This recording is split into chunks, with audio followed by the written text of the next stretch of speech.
Hello, everybody. Hopefully, you guys can hear us coming through loud and clear. It looks like I am. How about the co-host? How's the audio check going? Yo, audio check. Oh, my man Cotton is there. What's up? He's just playing Destiny. Yeah. Salute. Shout out Back for Dead. Salute. Back from the dead. What's up, sir? Good to see you. Sinister. Who's in here? Oh, he's got it. He's got Godslayer. Salute. He did it. He did it. So he says fellow Godslayer stat because I was his like mental coach during this whole when I was away, and he's all right. We're here. We're at this part. We're at that part. So then I saw your flat. I literally was looking at your profile. Yeah. And in real time. Oh, I changed it. You were updating your. I said this motherfucker. That was about what, like 10:30. Your flex 10:30 last crazy. night or something. Like, you want to know the best part about that was when we got done. Rick had one like point that wasn't like platinum thing, so we went back to the second week and blasted through 1, 2, and 3 just to get him his points. So we did 4. Because what we did is Tuesday night, we started at like 9 o'clock my time, which I'm like, fuck, too late to start.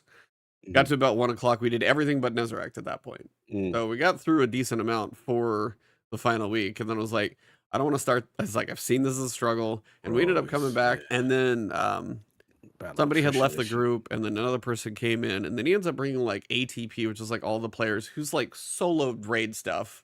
Oh, so we got like a god tier carry in there for Nezzy. But there's also so wait, what was this? What was the five? What was this? You and who was the 5? ATP? Who else? Me, ATP, Rick, and then a couple other people I don't know that well. Rick, as in Rick Cactus, or Cactus, yes. Okay, yes. See the Hollywood. I like that. It's Rick now. Okay. Sorry. He's just Cactus Rick HD. He's just Rick now. You saw that, Chad? That was a flex. Continue. Let me hit it. Who the rest of the team? They're like, to be fair, he's also Rick to me. Okay. And I've smelled him in person. He does not smell good. Shout out to the CAC. So we'll get the name of the rest of the squad. I didn't hear the rest. Oh, I mean, there was a guy named Shrimp. There another one, Elite. Zappy was in there at some point. I don't know all of them. Like, I don't know them as content people. It was just like people who are probably part of like Cactus's crew. Nice. The Cactus crew. Yeah. Cactus crew spelled with a K. There's a good DPS spot on the left-hand side of the arena. Like one of the big like growth vines that goes off like far left side of the arena, almost by one of the spawns. It's got a little kind of like divot in it, and it's off the arena. Because in Pantheon, you can't stand on the flowers to do DPS. You got to find a new place.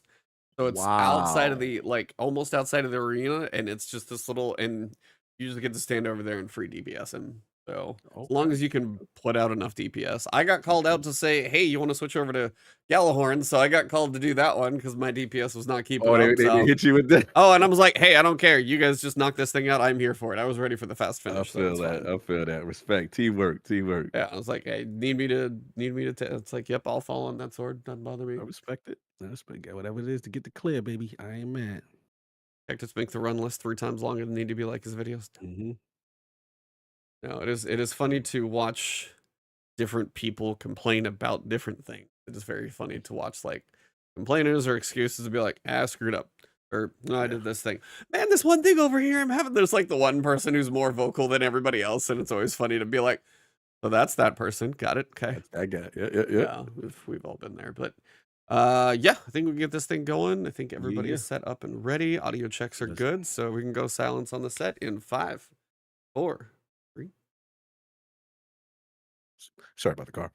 And we are live. And welcome to The Last Word. LordCognito, Ebontis, Ty Guy, Travis, fresh on that Thursday evening, freezed face Ebontis from I can't. Not both of y'all with the faces. Oh my God, it's hilarious. I did not. Thank you, E. That's so much better in a group. Y'all did. I was thrown off. Back on that campfire with the homies. Let's start with the cheetah first. How are we doing? Godslayer. Been busy. Yeah, Godslayer Ebontis over here. Godslayer, salute. Very good. So got back from vacation. Those crit spots. I mean, it helps. Good. It's a good skill to have. No, I mean, like the first 2 weeks I came back, I was like behind and saw somebody on Twitter that was like saying they were doing stuff, and I reached out and literally did week 1, week 2, like back to back. Like they had a pretty good crew. last week it was day one raid group with Cactus, and he's got a good group, I think, with there's like Zappy and Elite and a couple other ones that I don't remember all the names for. And we ran through week 3, did it normal. It took us from, when did we start? Like 9 until 1:30 when we finally beat it all. This week, it was the addition of Riven and Nezarec.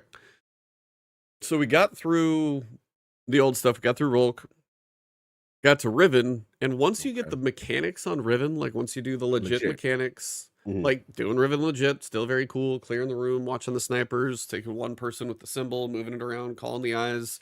Then when we would get up to the 3rd floor, there was like an issue of who was shooting what eye and making sure that, like, because it's 6 eyes, you got to do that combination all together. And then once you can get past that and you're just falling for damage, those little like impulse or whatever you shoot on the side of her, dude, her health just boom, boom, boom, boom. Like you don't even have to worry that much about DPS once you get to that point on her. It was, and then just run in and finish up the heart. Like once you got the mechanics on Riven, not bad. Nezarec is going to be a solid DPS check, I think, for every single person. Question. Riven, after defeated, do you have to still go through it to the heart? You go through the mouth to shoot the heart, but you don't have to do the run. You don't have to do the run out. No, okay, it's like just to the that chest. mechanic. Okay. It's just the Riven, not the full run. Yeah, I was wondering if they were going to do that, but it made sense that they didn't, since it's like encounter after encounter. It's like a full checkpoint at a time. All right. So Nezarec is, so there's a Colossus on each side that has the opposite buff. So what I would do, I would start on one side and they like the runners would go, but I would start in the opposite runners like thing, and then I would start run to the other side, pop my super and delete it, and then we would kind of trade back and forth and do that. I feel like there was one more. There's Tormentor running around. Jesus. Pretty chaotic arena. I was like, so there was a solid crew. The DPS spot that we used, I was watching Fallout run it earlier in the day since we started in the evening and then we're in the next day. Fallout had found one spot where in the front of the arena and off to the right-hand side, like, here's the arena, and if you go down and then over, there's like one of the growths that comes out, so you're lower than the arena, and they're shooting up at Nezarec, who's over there. And then somebody else found another cheese spot, far back left-hand corner, another one of the growths has like a little pocket, and you just jump off the arena over to that little thing, and you hang out on just basically a ledge and just blast them from there. But we tried everything.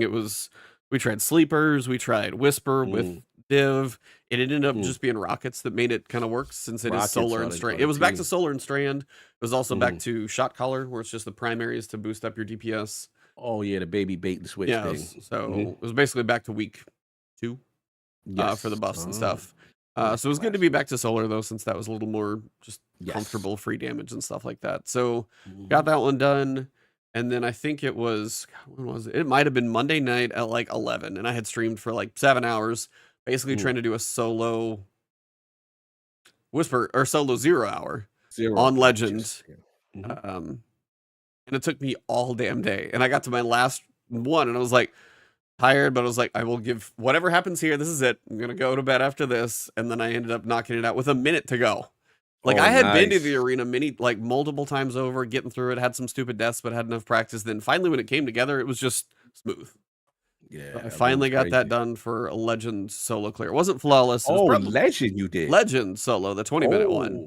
Oh, that's a flex. Okay. So that was that's why it took all damn day. It's like I know some people had this thing done already, but it just took a while to figure out the build, and it was going through different stuff. Like in the opening, I was using Pyrogale to nuke the opening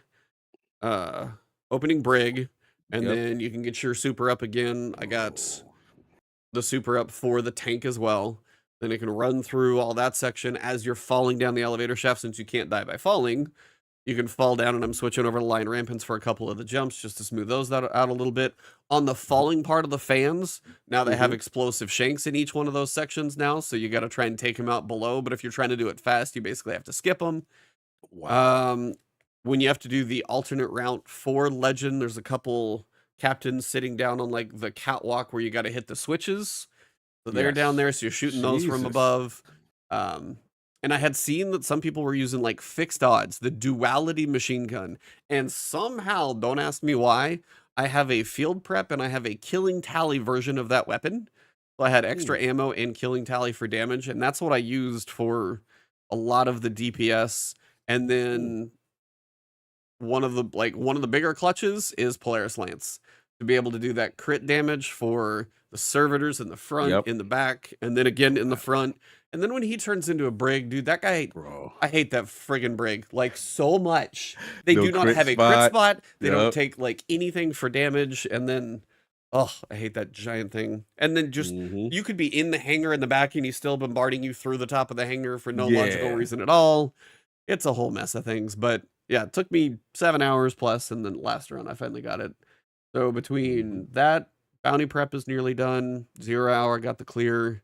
Obviously got to do a couple more weeks and stuff, but yeah. So I've been playing a lot of Destiny and probably a little bit of V-Rising here and there over the weekend before that, but yeah, I've been pretty a lot of Destiny, just trying to make sure I'm ready for final shape. What about you, Travis? I think you've been a variety of busy. Yeah. I did play a little bit of Destiny because I wanted to unlock that cutscene. We can get to my thoughts on that mission. Like, we'll talk to that. Yeah. Yeah. Yeah, I've been playing a lot of other stuff. I played a lot of Disney Dreamlight Valley over the weekend, which I'm doing our re-review for, which should be live sometime next week. How old is that game now? When did it come out? It technically came out in early 2023 to like full release, but I reviewed it when it was in early access, which I believe was September of 2022. So it's like 18 months old, maybe a little longer. So yeah, this is the first time IGN has reviewed it since that early access period. Gotcha. So we missed the 1.0. And yeah, so that should be good. And then I've been playing a ton of Killer Clowns from Outer Space. I know lots of people are really into this Hellblade game. I know lots of people are into all these serious games out there. Oh, and then don't forget about Wuthering Waves, the next waifu gacha game. Yeah, there's all those important games out there, but I'm playing just a silly game where I'm a killer clown, which is fun. So good times. Yeah. Yeah, so that's what I've been doing. Just working on reviews, getting ready for some trips, traveling, and planning a wedding when I have some time to do that. I bought my tuxedo on Tuesday. Nice. I did not realize how expensive tuxedos were. Oh, hell yeah. Yeah. I mean, I own a tuxedo. I own 2 tuxedos. I own 3 tuxedos. But I keep forgetting how many tuxedos. Keeps going up. I'm like, oh. I do own 3 tuxedos, technically. But I don't. None of them were to this caliber, right? Where you like go all out, get it made. I think the other ones were made to measure too, but they were at places that were a little bit more bargain. This place I went to, like this local place in San Francisco that's run by like old Italians that live like work in this like small shop, and like they walked me through and they were like, if you want to be, the best, here's what you have to do. My tuxedo has a cashmere blend in it, so pretty extra. Yeah, that's pretty extra. Yeah, I spent more money than I care to admit. That's fair. But anyway, apparently weddings are expensive. Yeah. And it says Tie Guy Travis on the inside of the jacket. Of course it does. It has to. Why would it not? Why would it not? It's Obviously. only right. Obviously. It's only right. So yeah, that's been fun. Cog, how about you? Yeah. A lot of Hellblade. We got the review. Came in a little later than we expected. We were hoping a little bit more time, but then we realized, okay, we didn't need as much time. We can do that in one day.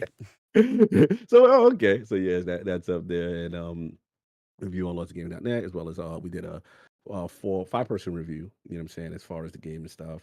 Other than that, yeah, like he said, ton of Destiny, and just been catching up, just trying to get everything ready as I can for final shape. We attempted Pantheon, but we didn't even get to the Rogue situation.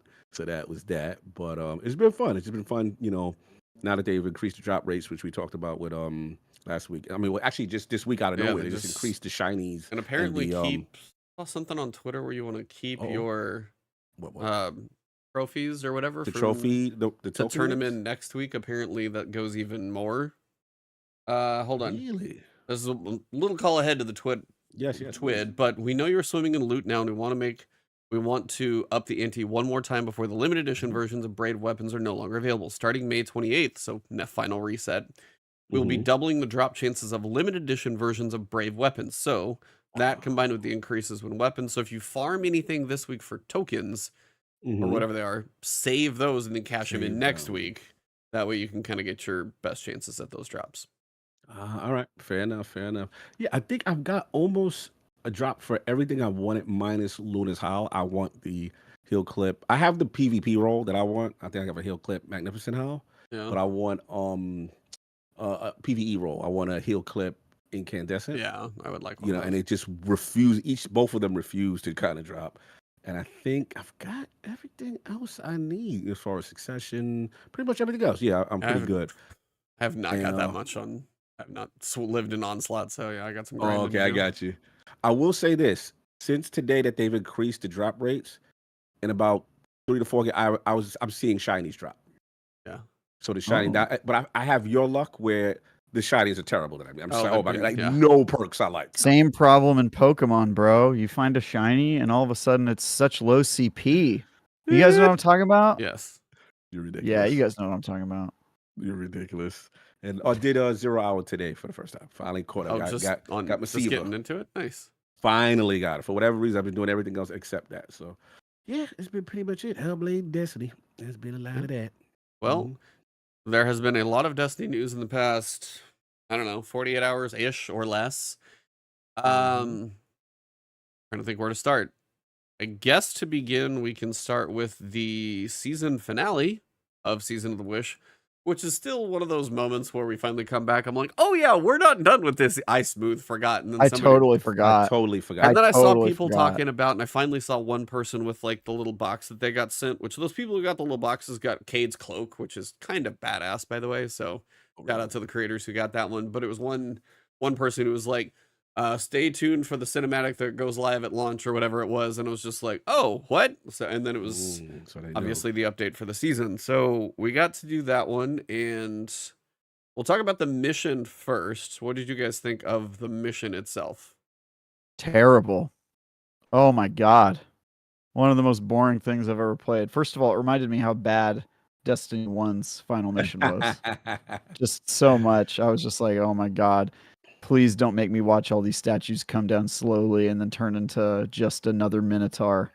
And then they did that, and I was like, oh my God. And I was like, please don't try to tie the Black Heart into the lore and the veil and all this shit I know you just made up like yesterday. And then they did that shit too. And I was just like, oh, please make it stop. And then it ended, and then I saw the cutscene. I was like, all right, that was cool. But not worth it. They should have just given me the cutscene. They should have just given me the cutscene. I was so mad after that. I was like, dude, I cannot believe they're making me play this again. Yeah, I mean, for me, it was obviously I saw your message, right? You messaged both of us. You were like, get on the story mission of the day. And I was like, what story mission? I completely forgot we didn't have a conclusion to this long, because the season been so long. Oh, I know. I believe it's just like it's the never-ending season. It's one of those when I was just like, I totally forgot that it hadn't ended. So it's a thing. Yeah. So when we get to shout out to Scarrow in the chat, salute. Yeah, when we got there, when I got there, I'm like, all right. When Osiris starts talking, I'm like, all right, what's going on? Here we go. Yep. And I will give Travis this. This is the first time I was rolling my eyes with whatever the veil and whatever the reason is. I was just like, I don't even understand anymore. Like, I am confused. I don't know why we're here, but clearly this is important. So I'm like, all right, cool. So we get there. Ours, what's up? We get there, and then I'm like, all right, we're going back. Now we're going through the Vex portal, whatever it is. All right, what are we doing? A lot of Vex information. Then the difference with me is, though, I did get a little feels with the classic D1, just the room. Right? Oh, yeah. No, so we walked in and I was like, oh, yep. I know what we're doing now. Yeah. Okay, cool. But again, okay, very anticlimactic end, but I'm like, all right. So I'm thinking, okay, cool. So where we've been for the last couple of seasons has always been the ink blot, little recap or whatever. Yep. And I'm still in my mindset, I'm not thinking that this is the end of the season. So me and Attica talking like, yeah, blah, blah, blah. I'm like, wait up, cinema. So you get excited when they give us cinema. When they get excited, you like, fade to black. Fade to black. We're getting a legit story beat of something, like legit, no ink blot. So when I get there, I was like, hey, yo, they doing it. they are doing it. Yeah. And I'm gonna be honest, it was so well done. Yeah. Now, I'm gonna be full Travis this episode. It was so well done of the Cade, the meeting, the iconography of the pose, the reverse situation. Yeah. Nathan Fillion with the line. Like, yeah, I thought she was, I thought she was dead too. Like, perfect. Yep. My fear is it was so good. This could have started the final shape. So part of me is like, it might. It might be the opening. It might have just. Okay, it might have okay. just been a You think so? cutscene from Okay, if Final they Shape. do because I Yeah. can't see them spending that much money and resources and getting Nathan Fillion and putting it on a thing that the vast majority of Final It Shape might be players like aren't the gonna play. start or something. My guess is we get an early access trailer because we played, right? And everybody Okay, else is I just hope gonna so. get in the story. I think. Because that's my. I'm like, if people who are coming back to Destiny don't get this, and this is just exclusive for us because we've been hardcore, it's a detriment. And then I thought about you, E. I was like, damn, they are they spoiling it? So like, this is so good. Like, you could hide this for a minute, or you could open it with the final shape. So that was my only concern because that's how well done it was. But yeah, it was a moment. It was a moment. Crow played it nice.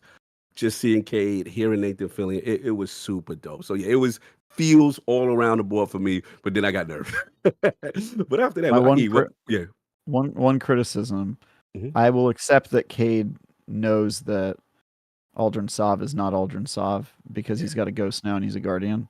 Yeah.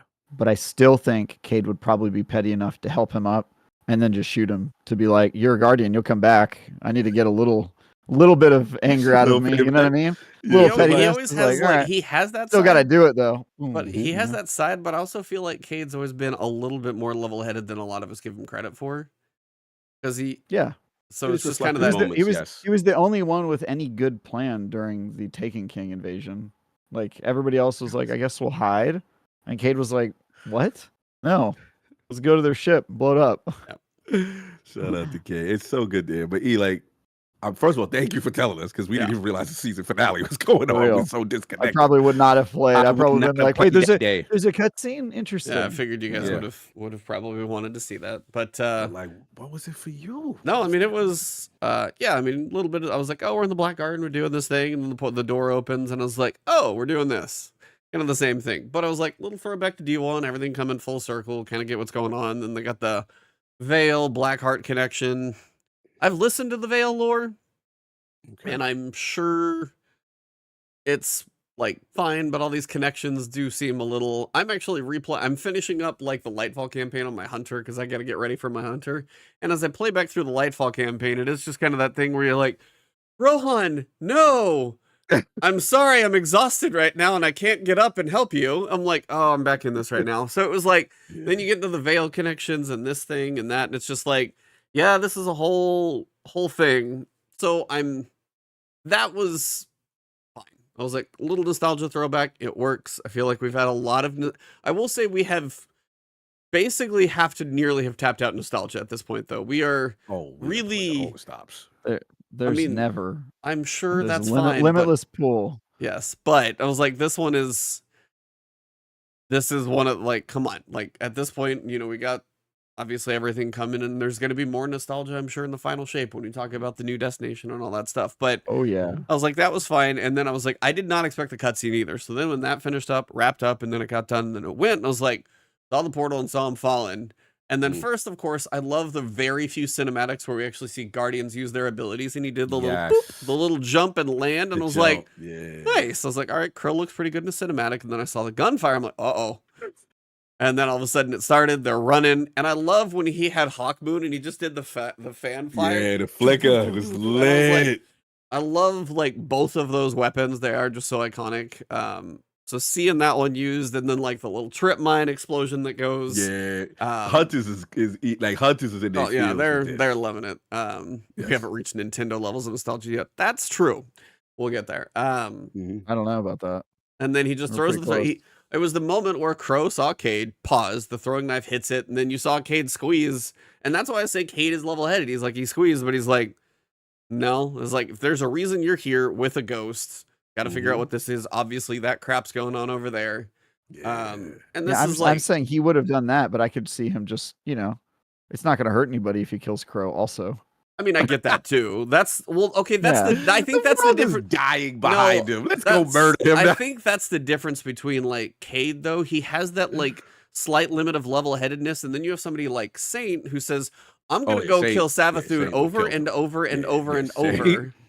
And I also that's love a the fact. radio message because you actually got to hear Saint and Yes, Osiris for the say, "I first love you." time. They got to say it, and I was like, We have they two finally people say actually it. having a relationship. Yeah. Not in the ink blot, not one person Yep. saying one thing. And yeah, No, you're I was absolutely like, right. they said, "I love you," and it's like, I was like, they finally said it, so they got their finally did it. moment as well, which was really cool in the audio message.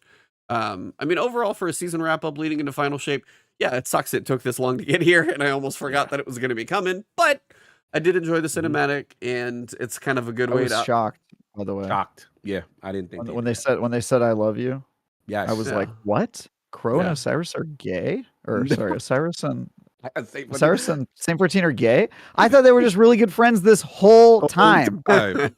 Wow. I didn't know. That's what's up. Yeah, that was It pretty dope. crazy. Pretty dope. But yeah, I No, mean, I'm that just was. happy. Sorry, No, finish, go ahead. finish. No, you're good. No, I just want to shout out my man Sinister because he is such a Cade fan. Like when Cade died, he was the only person I know was like, no, he's coming back. He's coming. This was like when it first happened, and we were like, bro, let it go. Crow is the new thing now. And he's like, no, he's coming back. And to see him get his wish, and the Hunter delegation get their day to I day. mean, I honestly wonder with like Cade coming back when it comes to marketing, final shape push, Sony, money, all that stuff. Like, depending on how the cards would have fallen in the past few years, you very well easily might not have got Cade back. I wonder. I don't know if that was always the plan to bring him back. If it was, that's an impressive like long-term planning arc. But I was like, I feel like the writing could have changed. And he might not have. Like, I'm happy he is. Believe me, I love seeing Nathan Fillion in the role. It's like it's not Destiny. Like Destiny is gonna come full circle and it's gonna do it right. But it's like I feel like over the last few years with so many changes that could have happened, I don't know. I would be curious to know if there's some post-it note that's like a 6-year-old post-it note that's like, "Yep, back in Forsaken, we're gonna bring it back for final shape." Would have been interesting to know. I will say, like, it was like, man. This is interesting because I have to admit this. If it wasn't for this delay, we are literally getting the best content in Destiny. Oh no, that's what I've now. seen that on Twitter to say like Pantheon, Onslaught, the arsenal that we got Into the Light out of left field has been one of the best times of Destiny that we've had in a long time. Now, obviously, Legend, Onslaught, and Pantheon, it's not for everybody. There's a lot of people who aren't even participating in Pantheon, and they're just looking in from the outside saying, that looks cool, but I don't have a group to play that with, and it's too damn hard. But for the hardcore players, I will say they have done quite a bit. I feel like they've offered a lot, and if you want to grind, there's a lot of weapons in here. So it's been a surprise, I will say, that Into the Light has done much, but to do all of this is quite impressive. Yeah. It just goes to show you, like, I guess why I want to give them the credit is that the time constraints to make this content for us, right? To be there, some of their best content they've done in years is pretty impressive. What is it? Our guy Farnsworth, he's part of that team. Tom right? Farnsworth is part of this one for sure. Trav, what's the other guy you mentioned? I think it's Salisbury, the one that was Andy Salisbury is the social guy. The social guy, right? But like this just team in general, like I'm impressed. I free content with that type of time constraint. Now, still, we're not out of the woods yet. Final Shape has to be good, right? But I just want to give them credit for Into the Light. Like Into the Light, that team, bro. Y'all, like, I mean, that's y'all the real MVPs. Y'all did a hard carry. Well, when you look at what is delivered, nothing is new. So what they were able to do is there was a very short window when there's like, we got a delay, but we got to try and come up with something. Couple minds came together and says, let's use what is already in the game. People, whether they wanted a boss rush, be like, okay, we're just going to go raid encounter to raid encounter, raid encounter, throw some tweaks in there, see what kind of works, let that cook up for a couple bits. So that's like testing and stuff, but that's just a raid encounter with different like damage and stuff. And you're just going checkpoint, teleport to the next one, teleport to the next one, and just build that together as the system. Onslaught the same way is you got to build the enemies into the maps and how they function. They did build the pyramid space. Obviously, that's probably the one new space that we got is where you teleport to at the pyramids. that's pretty much what like the new spaces that we got. But outside of that, a lot of it is reusing what is there in a very efficient way, because to be able to get an art team and a lighting team and everything to set everything up would be very difficult. That's why you have one small new space through a portal, but then to use everything else is there in a way that gives players a fun, mode of a lot of activity and onslaught. And then also your hardcore people who want a crazy challenge in Pantheon, you gave them that. So you have something both levels can play using content that's already there.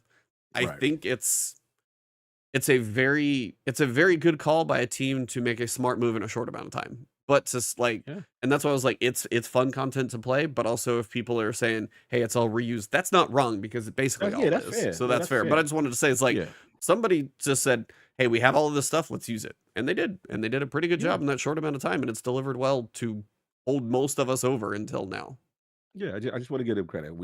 However, final shape goes, that's the next thing. But yeah, I was very impressed with how they're able to put this thing together and land it and to connect it as a connecting thread, is what I should say. Yeah. Yep.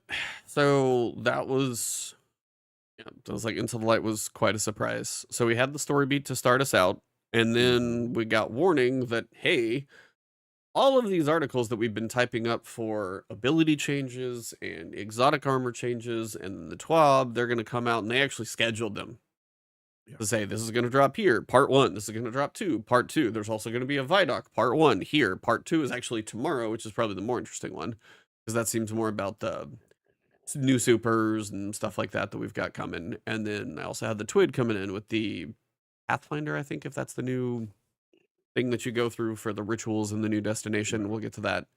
So there was a lot of information coming as well. So you had Pantheon finish up this week, people getting their Godslayer titles, and then just information coming in. I mean, don't get me wrong, it is a hard thing to do. And the fact that like I was with a damn good group that was able to kind of probably pull my weak ass through it, I will happily say that I definitely had plenty of help to get through it. I'm happy I've got it and happy I was there for it, but I will definitely not say I was not the one, like, I was number 1 in DPS for every single encounter. Hell no. I was definitely not. Not even close. When you changed that emblem, when I changed the emblem on my screen, hating. But the one who really, Teddy, you ain't had to do that. You ain't had to put it on Twitter. You ain't had to say this. I'm rocking this title from now on. I'm retiring. What was it? Shadow I think his old. I go for. I have jealousy with the Godslayer thing. Y'all doing too much. I don't like it. Well, you got a week and a half. It is the ultimate flex. You got a week and a half. You got it. It's crazy. It's like, damn, why is it going away? I got so limited time. This is crazy. Yeah, it is. We're gonna try. Yeah. So, where do you guys? I'm not going to read through every single like piece of the Stasis subclass. Now, Stasis is getting a massive rework across the board. They're introducing Frost Armor as kind of a new buff that you can do. They're kind of reworking some Stasis shards. Fragments aspects are getting some tweaks. A lot of aspects are. Warlocks, they're kind of trying to bring Stasis up closer to some of the 3.0 subclasses. It's been left alone. They even said it. They're like, we made it, then we did 3.0, then we did Strand, and then they've been doing other stuff, and they've only been doing smaller things. They're doing some big changes, mostly across the board. I mean, stuff like Titan Lance or Diamond Lance for Titans, trying to fix the melee for Titans. I still hate that thing. I will have to put that through his paces, see if it's actually any good, because it still sucks to this day. Like there's a lot of changes, and Stasis is getting a lot, but the big one is Frost Armor. So they're going to change it to Stasis Shard Overshield, and it is going to be Frost Armor, giving you damage reduction. You can get up to a certain amount of stacks from it, and then trying to play with more ability to make these Stasis Shards and everything of that nature. Is there anything massive that stands out to you guys in there, or anything major that you're like, I do want to jump in and try it? Maybe it'll be fun. I do feel like with this much work, Stasis might be part of the artifact for real this time, as opposed to this time, which was not so much. Yeah, for me, I mean, just the what is it? The Brood Weavers. I think what you call it just said in the chat. Solverine as a Warlock. I was looking at that. Look, we all know Stasis is behind. I don't really use Stasis anymore, to be honest. Like, I haven't used it in a while. I know they flirted with that shard armor stuff. Look, we'll see how it goes. We'll see how it goes. It looks like they've definitely put a lot of time into it. I guess my curiosity, like I'm gonna be real, the Warlock delegation, we've always been kind of satisfied with our version of Stasis. Yeah, but I feel you like guys my had Titan okay for brethren, like ad clear and ice turrets and stuff, and you guys have. Yeah, all I can say is if you ever use your throwing hammer in PvP, and you're like, you got just be really mad at the other classes when you're like, some of our melees are not good in PvP. I was doing some seasonal checklists, but yeah, I mean, I think there's so many changes when it comes to Stasis. It's really hard to know until we get our hands on it. Travis, are you like, do you ever switch over to Stasis? Is that something that you even hardly do? Nope. That sounds about right for a Titan. I mean, I'll be completely honest. Like, I don't never hear y'all talking. So I guess to me, this is the real question for you guys: is that if do any of these changes so far, like anything like, okay, this is significant. This might make me now try this as a Titan. I mean, conceptually, Diamond Lance was always fun because you could get the kill. The Diamond Lance was there. Then you had that thing that you could throw that would freeze. And then if it's able to do more, it will shatter stasis crystals on impact. It will, picking it up, you can pick it up from farther away. The detonation radius is bigger. Like Diamond Lance is something that I always thought was fun to use. And in like mid-level, low-level content, you can like kill, get a Diamond Lance, chunk it, your little cooldown's done, then you get another one. And like you can get a nice little loop going with that one at times, but generally it's been more just a token of like, this is not so bad to use in low-level stuff, but it never felt like anything high-level fun. If they can actually make that punch not suck, that'll be the first step.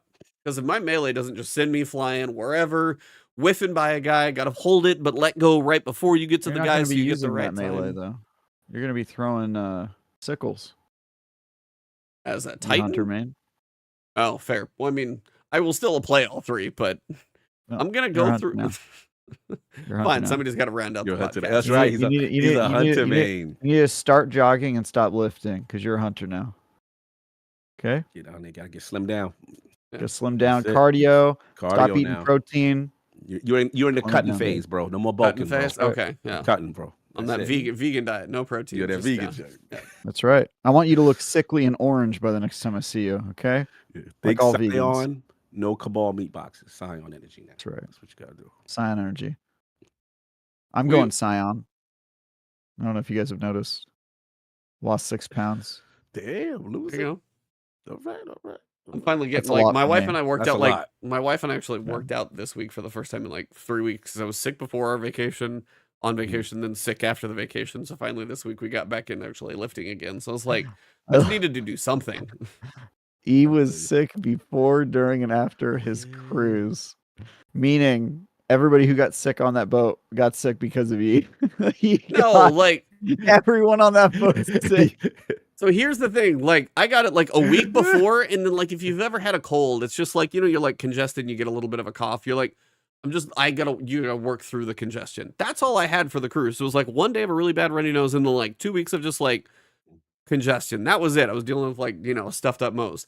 When I got back, it was 3 days later. Somebody gave me the freaking flu and I was down for like 2 days. So that's what I was like. Somebody gave me some shit because I was doing mostly okay until I got back, and then somebody gave me something. But you're a super spreader. We all knew it. Oh my god. Anyway, bigger changes, more important ones, kind of everybody expected. How are we feeling? I got to start with the Warlock. Well of Radiance. Where do you land on this one? Because I've heard thoughts and memes and thumbnails and other stuff. So, where are you at on Well? That damn salted grapple did it to us again. Oh, yeah, it was totally his fault. First, it was he couldn't be satisfied with Divinity. Nope. And he had to get us on and even talking this well thing in existence and even listening. Jokes aside, salute the soul. Look, I don't like it, but it needs to happen. It needs to happen because we are too invincible. The verbiage that they said in the TWID is correct, because you can't just stand in something and be completely invulnerable, and it's messing up the design of encounters. I will say that on some level, and honestly, this is my thing. The reason why I'm somewhat okay with it is because they're giving us now offensive potential, especially even if you step out of it with the 8 seconds of radiance. Yep. So I think that's cool. You're still gonna be able to live in it. It's just when you get to like, Grandmaster, you're not gonna be able to face tank everything. You just can't throw it down and just be dumb and think that you're just gonna survive everything. And that part is fair. what I would like to see, and I want to throw it back to you guys, is now Bubble seems to be, Void Titan Bubble seems to be the defensive thing. So I guess still don't know if I love it, but we'll get to that's that. my thing, because it's like you can't shoot through it. Right. So it's like, how is then you that get to going to work? Ursa Furiosa with the Right. banner shield. That's almost where it seems like they want you to be able to shoot through Right. something with some defensive capability, kind of that mix. Yeah. So yeah, Well of Radiance is, I mean, but the hurts. problem, I mean, it does, but I will say the problem with previous raid encounters, and which is why I'm glad Pantheon is done after, Mhm. or done now, and then these switches Yeah, come get this later. done. No, but the reason is, if you do something like Explicator, and it's Yeah. just those fire tornadoes you're going through, and you got to Bro. be right there, you got to touch a plate, do some damage, and then like, yeah, you try and get in the well, but it's just like, the fire tornadoes are just awful in there, so if you're sitting there and you get Mhm. touched by those and you don't have a way to recover that health, you may as well just kiss your butt goodbye anyway. So it's part of the issue I worry about is you will have some healing, and the heal on cast is like bigger, so that's like a Yeah. save your butt moment, so that's huge. Yeah. But the healing per second is less, it matches restoration, and then you get less healing versus what's shooting you, so depending on what's hitting you could be rough. But it's just the idea, I worry that some of the encounters that they have already built that will remain in the game Right. will have an issue because they may have built certain amount of damage coming out or something coming at you that you almost they expected a well to be there that did what it did. So then if you Right. go back and do something later and you don't have a well that functions in the same way, how much harder is that going to be because it was built around something else from a previous time? No, absolutely. That would be my exactly what I was gonna say is that you can't make the game built around you having a well, which, let's be honest, a lot of these encounters are specifically designed from like, oh, you stand here and you do Yeah, DPS from this area. And you can't make a whole bunch of encounters and then go, it's kind of ruining the game that everybody just stands in a well. It's like, bro, you gave us the well. You created a bunch of encounters that we have to stand in a well. You designed around the well. It's like, it's been a part of the meta for a while.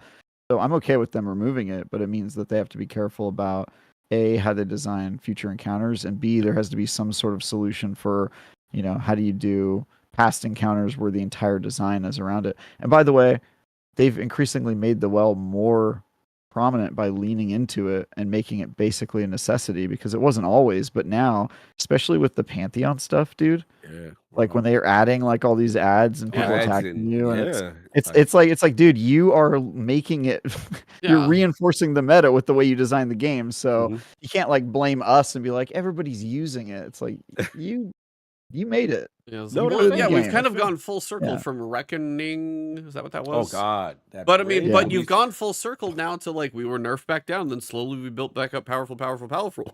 And then they kept building stuff based around our power.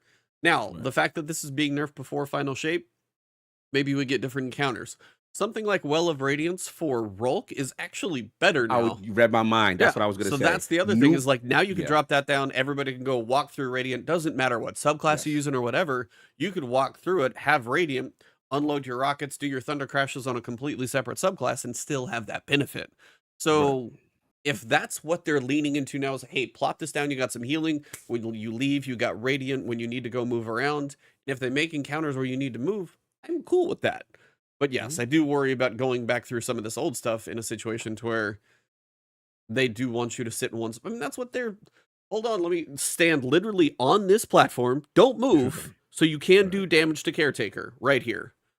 You need to be right here to do damage to Explicator. He's going to shoot 3 tornadoes at you, and then you need to go touch another one of the plates and comes back. But there's 3 tornadoes that come towards all 3 of the plates, so you got to not die. And then we're also going to spawn tornadoes on your triangles when you're over there. But it's like. But yeah, for Rolk, like those type of changes for the future, like could actually have potential to almost be better, which would be interesting because you just tag it and you move, you get some healing back, and then you go again. Like that could be interesting for use there. And that's where I wonder when we go down to Ward of Dawn, I'm not entirely sure about this. Yeah, I'm curious how you So feel about one, Weapons of Light doesn't even come into effect unless you are wearing Helmet of Saint 14. Whoa. So if you want the benefit of Weapons of Light, Saint 14 helmet will now be required. So if you are a blinding and now the blinding and weapons only comes from Saint 14 helmet. That's it.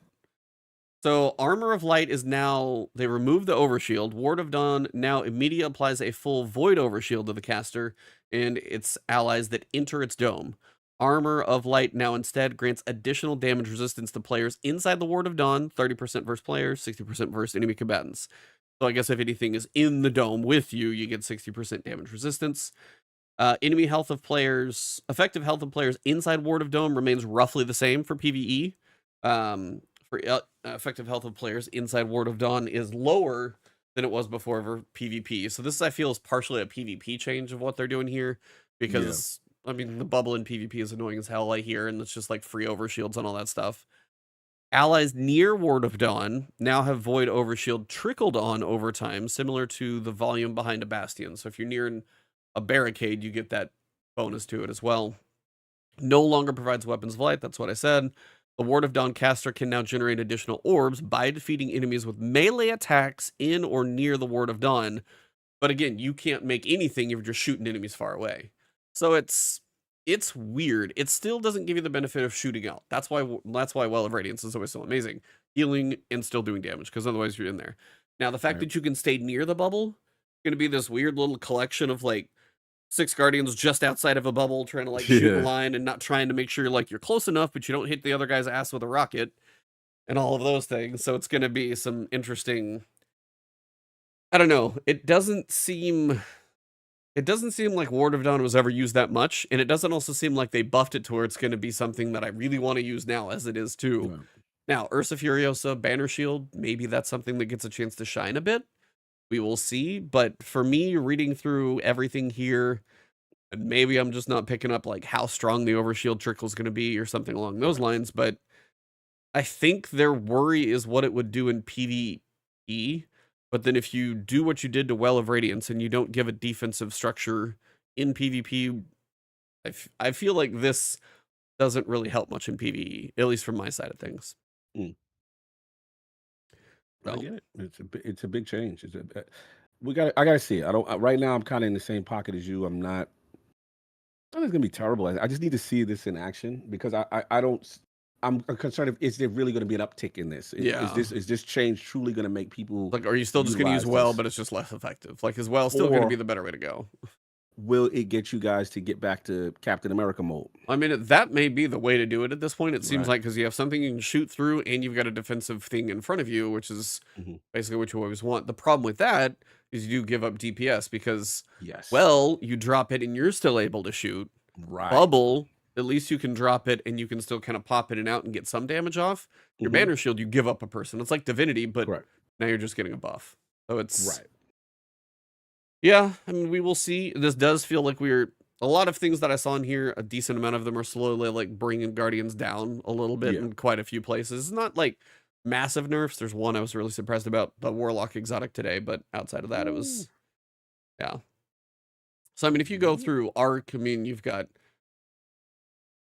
I don't know of anything massively major. They're trying to make Thunderclap a little better for damage resistance and damage output there. I remember seeing some people were talking about like Knockout paired with Consecration, kind of doing some stuff there I saw. Storm Grenade seems like it's going to be coming back a little bit. I know that had some love. So it feels like, I know when I read through this, but it feels like we have Solar right now. We haven't had Void in a while. I don't know when we had Arc. It feels like Stasis and Arc might be where the artifact goes. I'm trying to figure out where the artifact might. I thought it was going to be Void with a lot of the Void stuff coming, so I'm not entirely sure.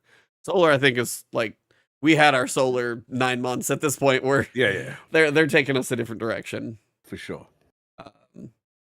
Stuff like Star Eater Scales and Golden Gun, if you do the chaining of that with like orbs where people are using that on Pantheon. They coming for the Pantheon crew. I mean, all y'all strats, it's like, oh no, we can't have that. Yeah, so enjoy it now.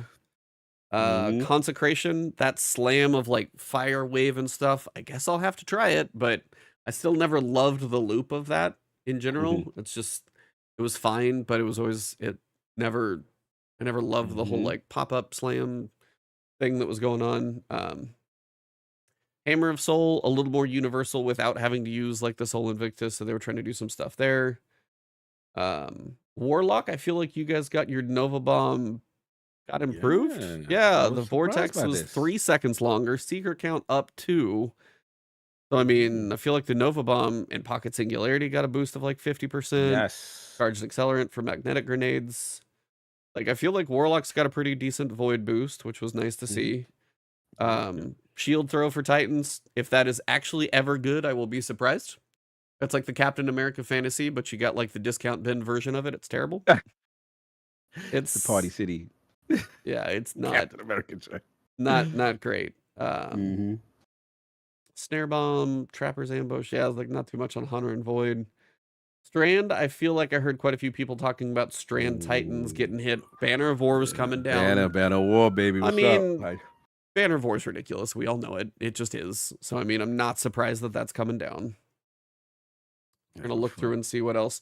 Oh, the whole like grapple, melee, grapple thing, whatever people were doing in there. They're kind of pulling back on that one. So they're trying to get a lot of the cheese out of a lot of these things is what I saw a lot of as I kind of scrolled through a decent amount of this. And Woven Mail, they keep pulling back from Woven Mail, I notice. Woven it looks Mail. like they're trying to create the identity that Stasis is going to be the armor class and not Strand.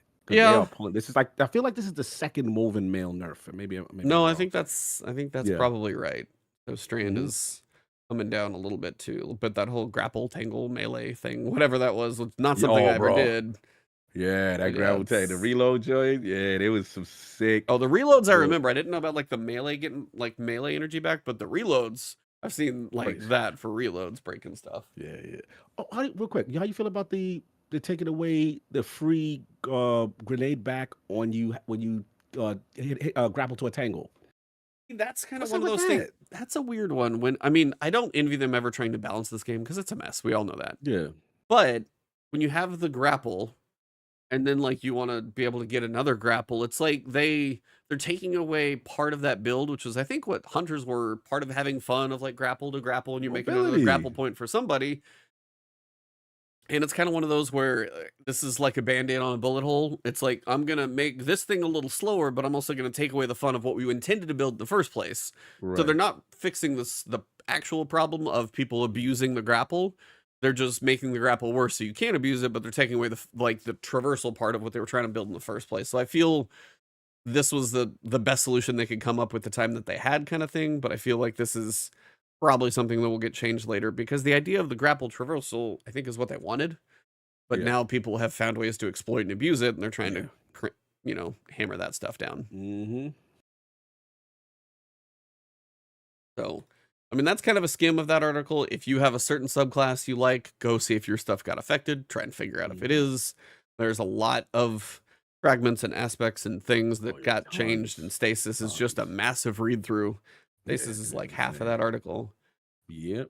I will give Stasis a shot. I don't know if I'm going to be like maining it on Titan anytime soon, but for now, it's one of those that I will have to test and see. No doubt. I'm just going to start with the exotic I was most surprised to see hit the way it was, Sunbracers. I got to ask you, like, that was when I read through all of these, I was like, okay, what? Again, you damn Pantheon Godslayers. I keep seeing the footage. These dudes is in Golgoroth, right? Get the melee, you get the unlimited chain of Sunbracers. They knowing where all the spawn locations are and flaming them up with solar grenades, and the ads can't even get out. No, but I was like, I don't feel like that's that strong. I know it, like, I mean, I can sit there with Sunshot and do the same thing and just light up an entryway. Like, that's not hard to do, and that's why I feel like Sunbracers isn't, like, one phasing boss damage or anything like that. That's why the whole fantasy of that is, like, you get a lot of grenades every so often. Now it's, like, half the bonus, one less grenade. I just feel like I've never thought that was OP. Oh, no, I get to do crowd control. Cool. That's literally why you have it. So it doesn't make that one did not make any sense to me why it got messed with. And again, it's still able to do decent, but it's like you just took away literally half the fun on some of it. I just that was a weird one. I don't get that one truly at all. Coming. But I know why. I mean, that's fine, but it just doesn't feel like it was breaking anything. I agree. Nobody's like soloing a raid boss due to Sunbracers that I've ever seen. I agree. It is very interesting to me that they're doing that. And I was actually shocked with that. With that one, I felt like, okay, guys, this is a bit excessive because now even the amount of the grenades are low. Like everything is. I'm like, man, they really took that one away from us. And we came through the horror of Starfield Protocol. We thought we was good as Solar Warlocks. We like, all right, we understood Starfield Protocol, but Sunbracers, bruh. Yeah. Damn. Yeah, shout out to Attic. I agree. This is about making the final shape difficult. I do agree with that. I mean, that's exactly what a lot of this is making sure final shape is not like cake. They let us have our fun with Pantheon and let us play with that. But now, oh, no. You're not going to do this to this content. You're not going to have Solar Ignitions Radiant on Sunshot blasting through the entire like final shape campaign. We're going to put you down Arc. You're going to have to try and get up close and I mean, that's exactly what it is. Like, you had your Solar fun. Now we're going to give you like Arc and Void as your two subclasses and Stasis, and you're not going to have any Solar fun. Get off of those classes. Quit blowing stuff up.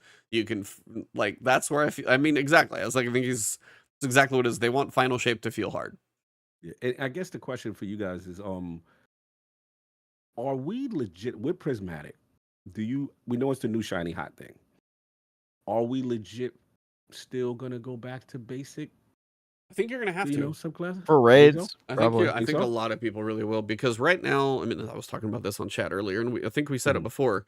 Prismatic is still limited.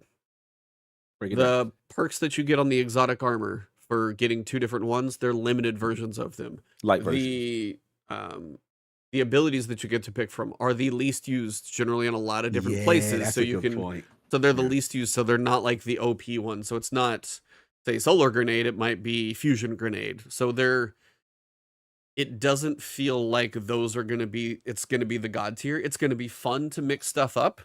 And I think this still, as we said before, is one of the things that's leading into what Destiny 3 will be. You have now harnessed the light and dark, so there's no point in having subclasses. You can just pick whatever abilities. This feels like the beta testing of using different abilities of different subclasses and energy types for something they're building in the future. To see how this all works and if they can balance it and if it makes sense. Because it's limited, and the other option is if they gave you everything, obviously, then if you could just pick anything, which would be the dream, then you would never use any of the other ones, and what's the point in all the work? So it's kind of like, I feel like I feel like Prismatic will be kind of fun, but I'm not sure it's going to shine the way some other stuff will. I mean, I agree with you, if you still need Banner Shield, if you still need those aren't going to be in there. Yeah, and Well is not part of Prismatic. Well's not in there. I don't know. I don't know if Bubble Banner Shield should be in there, honestly. I don't know if Banner Shield is. Bubble is. I can't remember. I'd have to go back and look, but yeah. The fact that Bubble is huge. Oh, Bubble is part of Prismatic? I think. I don't even. I think it's Void. It's Void and. But you have the Void axes. The new axes are in there because it's the brand new one. So that's like more of an offensive. Maybe it's the alternative super. No, because they stopped doing that. I don't know actually. Gotcha. Yeah, so I feel like maybe it's here. Looking through the recap.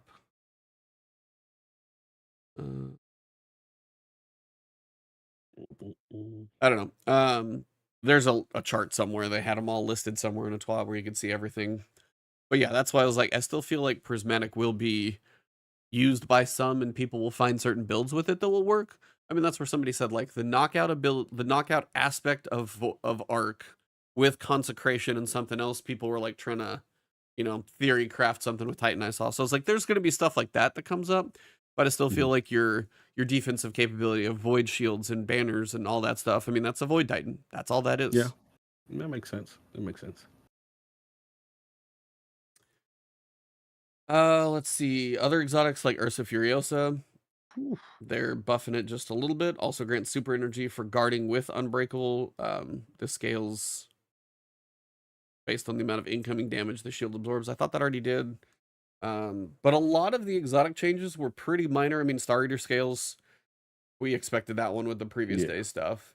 But a lot of it is basically just to make it function with Prismatic. So it's no longer based on this specific subclass or this specific super.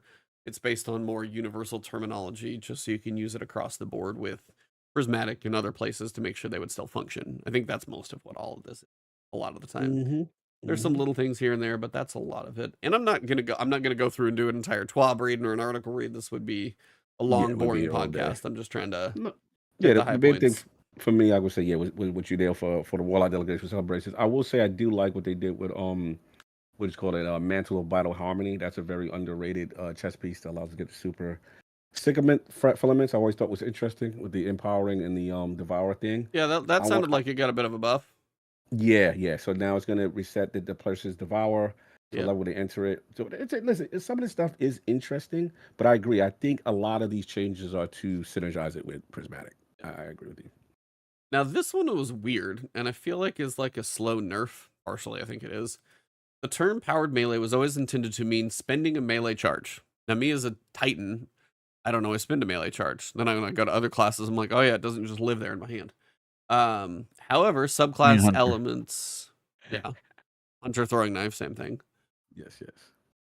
However, subclass elements like combination blow or knockout would allow players to circumvent this cost. This makes it difficult to balance the potency of effects that require a powered melee, especially across all classes and subclasses. We want to standardize this better across the sandbox. We are starting by updating Severance and Closure in Assassin's Cowl to only trigger their effects when a player spends a melee charge or uses a finisher to get a final blow. We plan on rolling this type of change out to more content that triggers powered melee in the future. I don't know if it's like a massive thing, but I do feel like I feel like some people are getting some free melees and they kind of want to bring those back a little bit. I mean, the Titan Hammer, the fact that now you got a 1 second delay, they've nerfed that a little bit. I still use it. It's still functional. Something like Assassin's Cowl where you can punch, dodge, then you get the ×3 and you get that buff, and then it gives you healing is really nice. Now, granted, if you dodge near somebody, you get your melee back. So is that still going to function the same way? Because you still do actually have to get the kill to get it. So I will be curious if you got to do a little more setup and not just like punch, and then finally the kill, and then you start setting them up more. But that was kind of a small change, but one to watch. I feel like where melees are going to be a little weaker long-term, depending on what they do with that. Exotic Artifice upgrade. Yes, Armor Guy. How we feeling? I just don't like that it's exotic ciphers because those are one of the most annoying things in the world to get. Truly. They come from Xur. You can get like 1 a week. 10,000 glimmers, peanuts compared to what do you have to run? 21 strikes for some BS to try and get an exotic cipher? Whatever that number is, I hope they change how to get those because right now it's terrible. Now, if an exotic armor can be upgraded to masterwork and then an artifice like +3 bonus, it does level out your stat pool to get the +3 on everything if you use an artifice armor. But you also have to, get an exotic that has a good stat roll. Otherwise it may, but it'll help you a little bit. So, I mean, it's not a bad thing by any means.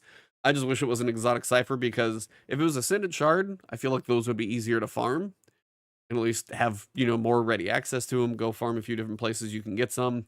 The exotic cipher, that just, I hope with this, they change where it comes from.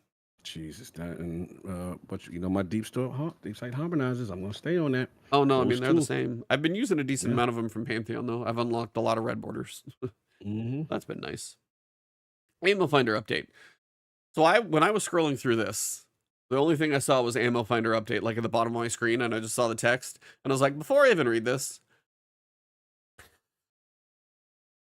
I hate that half of your build is ammo. It annoys the shit out of me. It really does. Because, I mean, we're literally running Pantheon. We're trying to get scavengers so we pick up enough. I'm doing ad clear, so I truly have ammo finder, ammo, like heavy scout and special scout. So my entire arm or headpiece was just ammo. I'm like, this isn't a build. This is managing crappy drops.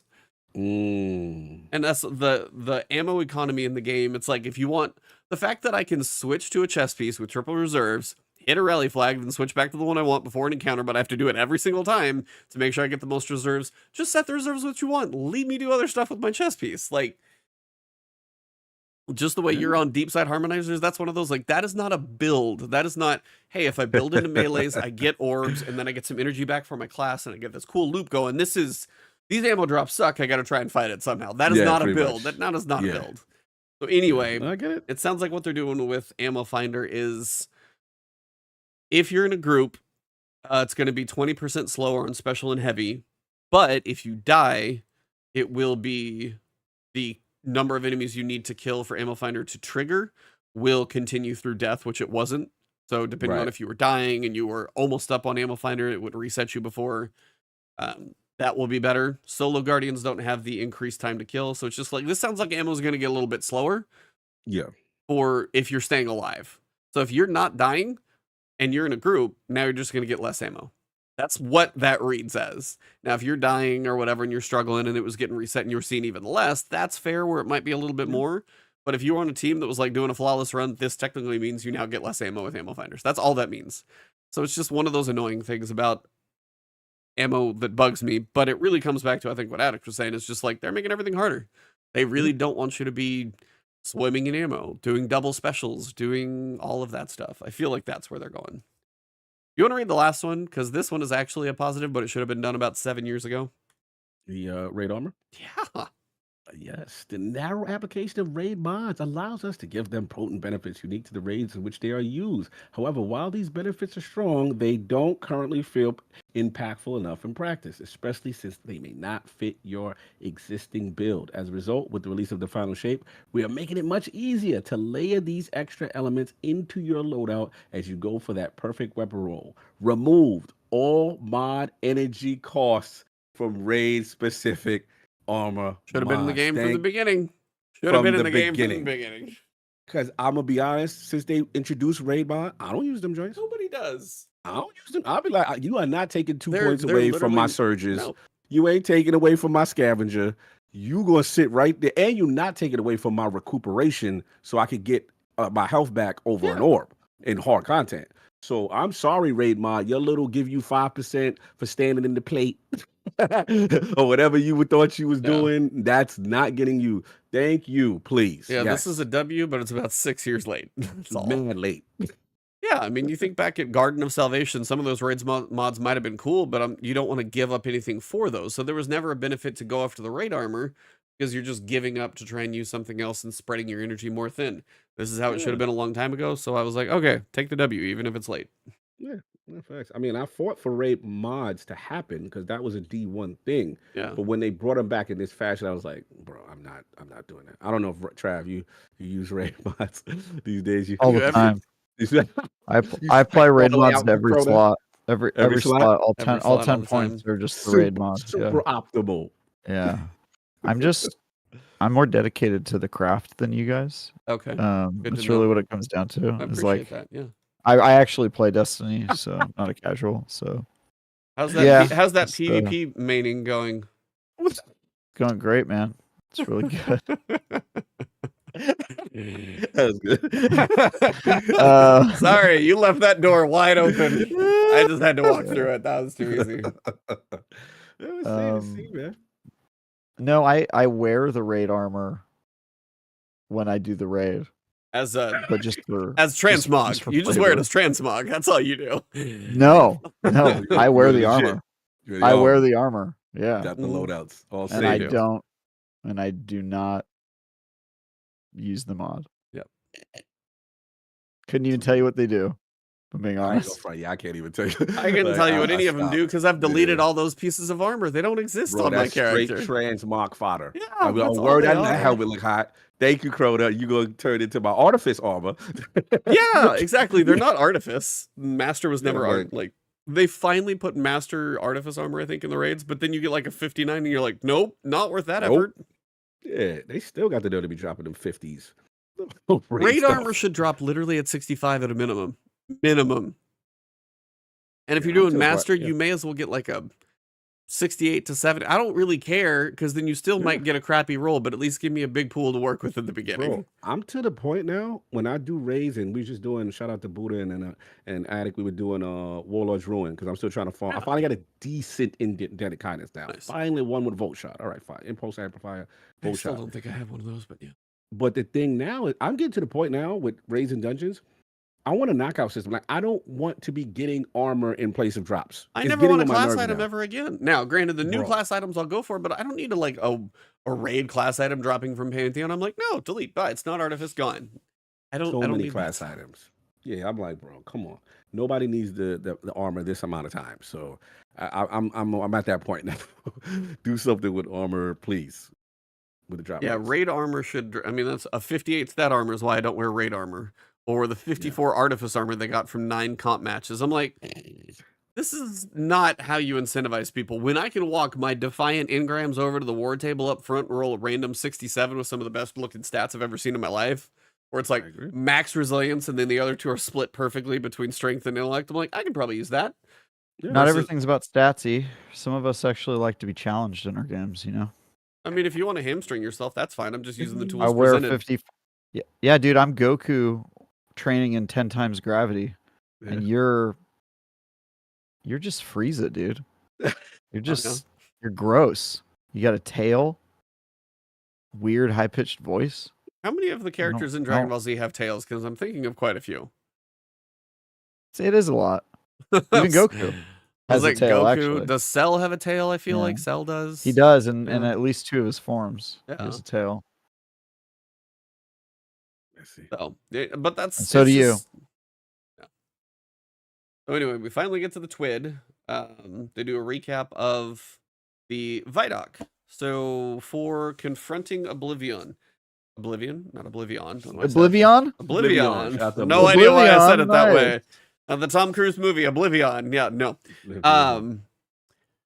This seemed to be a big tour of the Pale Heart, is what it looked to be a lot of. A little bit of a precursor kind of preview also of the Dread. Got to see a little bit of them in there and kind of some good screenshots, but a lot of imagery, some concept art to it, a lot of a run through of what it's going to look like in there and some of what we're facing. So I wanted to see what you guys took away from the ViDoc today. But Travis, start. Curious. I don't know if you got a chance to. I know it's been so busy. Or I'll start. Sorry, what was the question? Just what did you think of the ViDoc? Anything stand out? That he put us on. Oh yeah, I watched it. Okay. Lame. Sounds like you guys are a bunch of nerds making a nerdy game. Dorks. No, I'm just kidding. What up, Bungie? We love you, by the way, but you know. No, it was good, man. I'll be honest. I went in watching the video with like, look, I'm reviewing this game. I'm a professional. I'm not trying to get hyped right now. I feel that. All right. We're gonna watch this unemotionally. I respect. And by the end, I was like, I'm pretty stoked for this game. So, looking all right for you there? I'm pretty, I'm not excited or anything. It's like not even a big deal, but like it looks pretty cool, I guess, if you're into that sort of thing. He's trying to be all like level over there. He's like, shut up. It's fine. As he should. Shut up. Okay. I'm not hyped. Shut up, you. Yeah. I'm not hyped. You're hyped. I feel like right now is like you just need Ace Ventura to walk up behind you and just start talking out of his ass. I feel like you're not hyped. I'd like to ask you a few questions. Wanted to get you guys' thoughts on Keith David. Yeah, that was for me. Was very jarring. I actually agree. I think Scara was watching it and he said he didn't really catch it as much. It hit me straight away that it was not Lance. Yeah.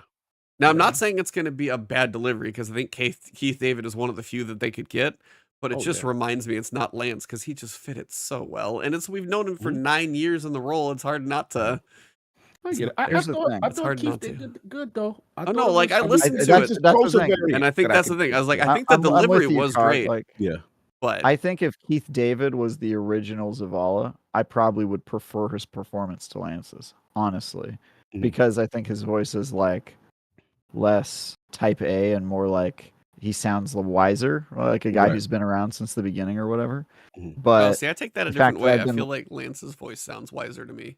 Because like Keith David's got a little scruffier to it, but Lance's, I don't know. Lance reminds me of like the old wise monk with like the smooth voice, and Keith David feels like he's like a bit more weathered.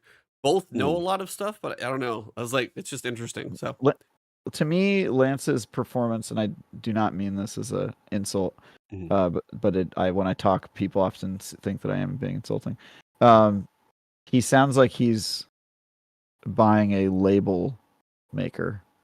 You know what I mean? Like he sounds like a very like he's like a government official, which is kind of his thing. That's what he did in all of the in all of his movies and stuff. He was like the very like straight-laced guy. I was curious if he was going to do. Yeah, I mean that's his version of Zavala. That's because he did it for 9 years, which is my point why Keith David was jarring, because I wasn't sure if he was going to do a Lance Reddick impression or if he was just going to use his own voice. And so he used his own voice, and that is why it's jarring, because it's very clearly not Lance Reddick. It's a completely different, because when Nolan North did Nathan Fillion, he Yeah, I did remember an that. impression of Yep. Nathan He does Fillion. impression He of that, like yeah, tried, that's true. and some people didn't even notice it was a different actor, right? That's a Some good people point. who weren't super into it. This one, I think everybody's going to notice because it definitely does not sound like. Yeah, no, I mean Keith David's doing more of his yeah. voice, not so much an impression. He's doing his voice, which I think is fine. If it was him from the beginning, I probably would prefer his voice because I love his voice so much. But to me, Lance Reddick's voice is Zavala because I've been listening to it for 9 years. So it's weird to now hear a new voice to that and be like, all right, this character's just kind of different now, I guess. What else are you gonna do? A guy died. Yeah, I mean, I think that's kind of the thing. I'm glad Keith David did his own rendition of it. Because to try and do an impression, like Lance has an iconic voice for that character. It's who he was. He like embodied him pretty well. He wasn't sitting on his couch playing. I mean, we know. So for Keith David to come in and do his version of this character, he still gave the good gravitas to the lines that he delivered. One of which sucked because him saying it was like, I don't want to lose anybody else on the battlefield. I'm just like, we literally lost Lance and you're talking about this. I was like, this kind of sucks. So it's like, the lines are good. And it's kind of interesting you say, Travis, do you think Zavala would have been written differently if it was Keith David from the start? Or if they would have written him the same way?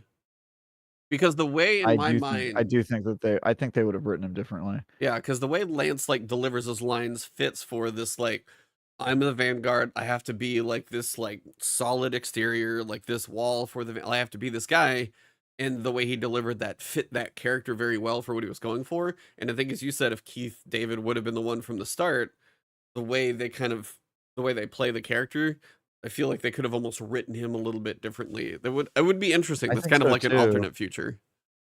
It would be interesting. Because to me, Lance Reddick, he's like the very lawful good government official. He like sounds like a cop, right? Yes. And I remember a couple years ago, everybody was, which obviously is not cool to do now, but everybody was talking about like how Zavala was the most boring character on the Vanguard and like the worst character. And there was like a lot of Zavala hate for a long period of time because there were like multiple years and DLCs in a row where he was just like the guy going, I don't think we should do much of anything. I don't think we should be using the darkness. I don't think we should be, fighting this off. And everybody was just like, man, Zavala sucks. And I'll be honest, I was still in that camp pretty much until the end. I was like, Zavala kind of, he's just like he's a kind of a wimp. Like sometimes he's like, like I feel like about that moment when Cade died and that Cora checked him. Yeah, exactly. Like, ride for Cade. Yeah. He used to have like Cade as a balance, and then Ikora balanced him out. But no, you're good. I get you. Yeah, I get what you're saying. Yeah, it's just I was like, I mean, I understood like the hate for him, but it's also that's who he was. He had to be the Vanguard. He had to be like the stable piece of the city. He couldn't be the irrational one going off to attack and do all the things that you wanted to do. He had to be the thing that did. He had to be the character who did the things that you needed to do in that moment. He needed to be the stable Vanguard for the people of the last city in the tower. And that was like who he was. And that's who he did. But as you said, like if it was Keith David, who had been that character from the beginning, would that have been kind of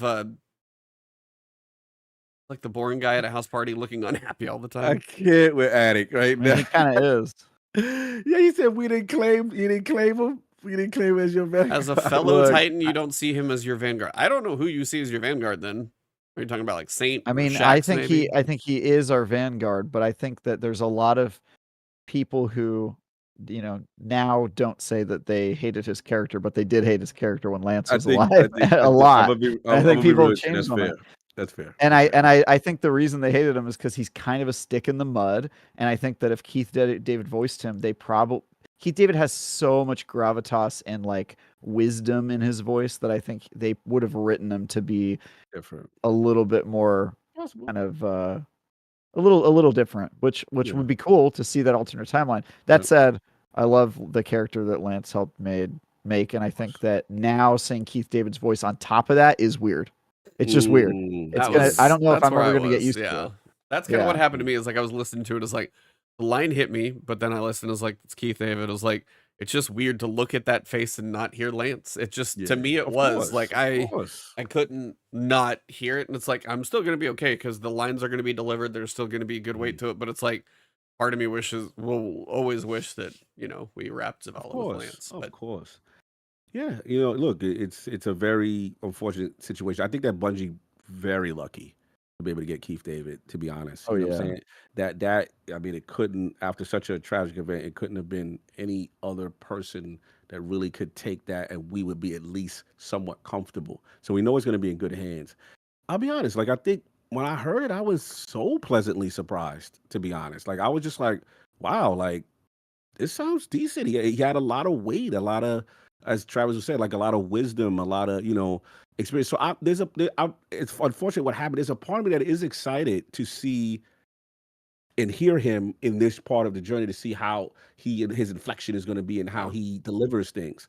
And it would be interesting to see if there is say a character arc or personality. There's always going to be a character arc, because you saw the whiteboard. I right? saw You the board. Yeah, there were whiteboard. multiple Yeah. whiteboards. I took pictures Multiple of all of them. whiteboards. Every character, they had every character written out. I didn't see Osiris. I'm nervous, but it's okay. Crow, Zavala, I cried. So everybody, they say like where they are here, where they are after Final Shape. Like they had this whole timeline thing. So it is going to be interesting to see how much that changes them. And I will say though, I know we've had some character deaths already, but are we going to have another one, or are they maybe going to shy away from that because of they've kind of experimented and brought Cade back? I feel like they could get rid of all of them. I mean, yeah, you could wipe the slate clean, and then you're left with like the anti-Vanguard. You got like just Drifter and Eris and everybody else just hanging out in the tower with us. And I feel like with Cade, it's going to be the situation of he lives within the Traveler, and I honestly wonder if post-raid, post-campaign. That's the question. Well, here's part of it. Is like, if for some reason there was this like sacrificial resolution to where the Traveler had to do something to sacrifice itself, but maybe our power lived on through our ghost or something, but it used its power to end the witness, is kind of like, like light and dark coming together and they just end up neutralizing each other. They can't do anything like that because the destination has to exist. We're still going to be able to play on the Pale Heart. They're not going to make a destination that's going to go away when you finish the campaign. So like it can't go away in that essence, but I feel like the way they're going to kind of dance around the whole death of a character is Cade, because I feel like he's in the Traveler, but he is dead, but I don't think he's going to get to leave. So we're going to have to figure out that dance of what Cade's existence is. And I think that's kind of how they're going to play around with that without actually killing somebody off, because I don't think you kill Ikora or Zavala. I was like, I don't. Oh, I think you do. I guess I would need to see. I guess it would have to present a reason why, and I don't know if there's going to be a situation that makes sense like that. Guardians stay inside the Traveler. They return to the light that gave them the body that gave them life. Yeah, I look at it as Traveler heaven. Guardian heaven. Like that's where you go. The final thing. He's there clearly. You see the when you look at Cade, he has the physical changes. He has these different surges within his frame. So, that, and he seems to have an understanding when he spoke to him that, hey, you died too, I died. Yeah. Okay, that kind of thing. So there's a part of me that I don't know if we get him after Final Shape, or if the Traveler still survives, then that's the destination. I feel like the Traveler has to. No, I feel like the Traveler has to survive. Like from a gameplay perspective, they don't make a destination like the Pale Heart. You finish the campaign, and then you never go back. There's no way they put the money into a destination like that, and then you don't leave. So from a gameplay perspective, that's where I think about the story, is because you can't have a thing where you finish the raid, everybody plays this mission, and then when you're done, Pale Heart's gone. There's going to be activities and there's some way. Like there's a strike that's going to be on there. You got lost sectors. Like it's Destiny that they're not going to do that to a brand new destination. Well, you can go to places in the Pale Heart without the Traveler being alive necessarily. Well, the energy of the Traveler is dead, but the destination still exists of what remains. Something like that. Yeah, just like how we killed Savathun and we were hanging out in her throne world. I mean, that I could see. Now, I was like, the destination could exist, but the energy of the Traveler, and that would be a point where, like, the Traveler has... Because I still don't understand how 6 little Guardians are going to beat the Witness. Right. If it can flick its wrist and we're all kind of... Yeah, supposedly like, him. are Yeah. you know, we need a God Slayer or Because something we're gonna like that. create a gobbledygook MacGuffin that protects us. It gives us a shield from I mean, the travelers. MacGuffins are gonna Gamma be rays. MacGuffins are gonna be Yeah, I had don't for know. sure. Like, I feel MacGuffins Yeah. will be part of the story, Multiple but Yeah, that's the witness's gamma radiation can be if you get the what's the Veil's grasp of Sounds like an Cowl, Osiris explanation. and then you'll head there, and they won't be able to attack you. I mean, I feel like Got what it. you said, Nailed like it. the destination could still exist, but maybe the traveler, the essence of the traveler, the life force of whatever the traveler is, if it's a god or whatever it is, it may take the traveler giving everything it can and us like Right. helping to be able to defeat the witness and stop Fight it off. from, because you saw kind of like the dark tendrils kind of like taking over stuff. You guys are getting messy. Chat's getting messy. Yeah. Anyway. So Caiatl is hilarious. Yeah. Said we will defeat the witness with silver. Silver bullets. the That's only all way. it is. Yeah, silver bullets. Pay It's a, $99.99 to defeat the traveler. that's what unlocks the next expansion. Big W. But that's kind of why. I mean, that's why I say the destination can't go anywhere. But maybe something, as you said, like the energies. Yeah, and And that I think would that if make the sense traveler for- dies, I think you can reset the character slate pretty hard. I think you could be like, oh well, all of the guardians came from the traveler's energy.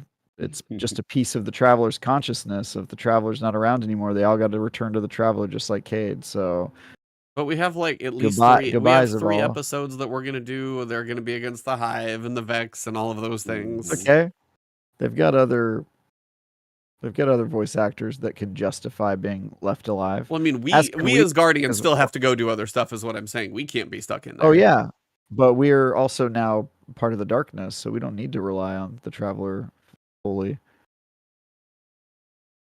I will be curious how the whole that first week goes. I none of this is going to happen. I'm just saying I they know. could. But I Yeah. will be curious how, now you guys saw it was like mission 1 through 7, and then they had mission 1 through 5, and then they had Strike, and then they had Lost Sector 2, and they had 6 and 7, and then Redacted, as in raid / whatever happens after the raid. Like, they showed pretty much clear as day on that board what to expect for the mission structure. Oh yeah. And I also do feel like that mission structure is exactly what had been leaked long ago, that it was 7 missions, and then that, and then I had heard that at one point. So it's the fact that that's even spot on is interesting. So it's, I don't know.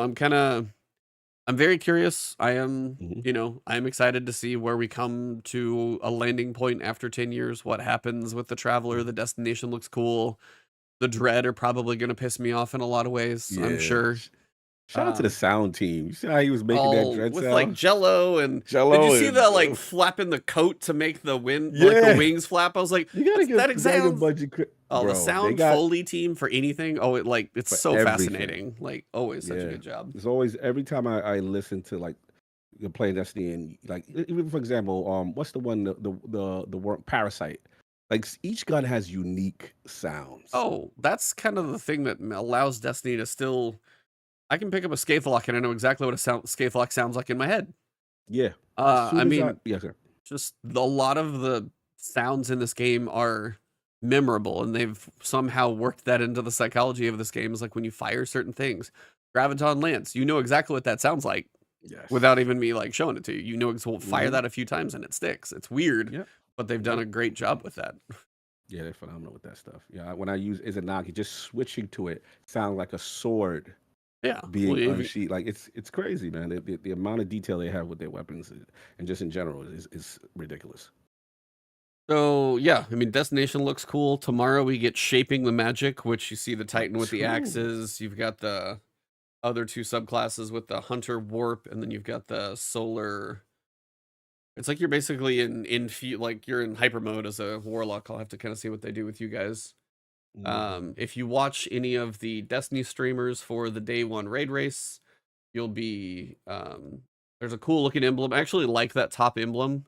It looks like it's a metallic or like almost a stone or cobalt background with like the gold plated metallic look on it with like the witness eyes. Yeah. And then the little icon that would be like for your emblem would be the triangle, traveler, pyramid Yep. ship, and the traveler. It's like just a really cool icon. I like that one.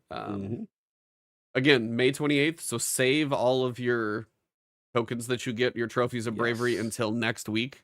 That's next huge. week. Okay. Well, And then start turning those in, and then we get a preview of Pathfinder, which is going to be taking over. Before you start Pathfinder, quick question: I'm hearing that we should be saving our exotic Engrams? I've got a ton. Should I be keeping Save those? them. And for what purpose? It's the Rahul reputation path in Final Shape. He's getting in kind of an update. So if you have, they said if you have, a couple characters of exotic Engrams that you can turn in, you're able to kind of blow through his reputation path much faster. And it's like when you get past the first round of reputation, then like something at the second round, again, I would have to go back and read what it is. But when you get him reset once, something unlocks, and I forget what it is, but there is part of his club, his little gift club. There's something there, and I would have to go back and look what it's all about. Travis, By the way, chuckling at something. What is he chuckling about? Rahul Reputation Path is the name of my EDM project I'm working on. We've got some pretty good tracks. Yeah. Rahul Reputation. Yeah, pretty good beats, dude. It's a vibe. It's a vibe. Pretty out of the box stuff. You guys probably wouldn't get it. You I don't know why that just made me laugh. I just when you say Rahul Reputation Path, I was like, dude, what is this game that we're playing? Like, what are we even doing, really? I mean, it's Destiny at this point. You just gotta just roll with all of it. Roll with it, man. The shit that comes out of our mouths sometimes just makes me laugh out of context. Yeah, people, don't know what we're talking about. It sounds wild. It's funny. So anyway, Pathfinder is going to take place of your weekly challenges and your bounties for rituals, and they're also doing one for the destination of the Pale Heart. And it seems like they're going to kind of be in place of bounties, because you get a choice of how you go through a path of Pathfinder, and then you can go through a path of Pathfinder multiple times over with resetting, kind of getting the benefits of prime engrams and experience by doing it, and then reputation. And it's all of those little completions that you do. And if you do, say, the rituals, for example, some are universal, probably like go get kills with a power weapon. Pretty basic. Then you'll have the choice of, okay, if you do that one, then you can go do a Vanguard thing, a Gambit thing, or maybe you do a Crucible thing. Well, if you do a Crucible thing, and then you can go do a Vanguard thing, and then a Crucible, kind of is going to somewhat steer you between some stuff you may not want to do, but as it funnels in, you might have to do might have to go play a match or two of Gambit if you want to work on your Pathfinder. If there's any reputation boosters, they said for rituals that those will be more frequent. So if, say, Nightfalls are the reputation booster or strikes or something, they will pop up as nodes more frequently. So it's advantageous. And then every week you'll be able to kind of reset back through. But I mean, they mentioned for Pathfinder rituals, like, hey, do you want to go through the first 3 completions of Pathfinder, then the next 7 completions of Pathfinder? That's 1 week, by the way. And then subsequent completions after that. And that's 1 week, and then you reset and you can do it all again. So they give you a lot of opportunities to earn stuff. And they also cover a little bit of the objectives of what you would do for the Pale Heart one, for example, defeat combatants of a certain faction. Or so, I mean, it's kind of where you're going to see your bounty type requirements, but the way you work through the path, the number of things you unlock as you go through it, how many resets you get, it's a little more choice, a little more open-ended, but they'll probably steer you to a few things you might wish you could skip, but you'll probably be okay. Little bit of UI updates in a couple of places. Spend your legendary shards before they're gone. You ever finish your legendary shard spending, by the way, Travis? Or yeah, how's that going? They cut me off, but I now have I found a way to get down to, I think, 200.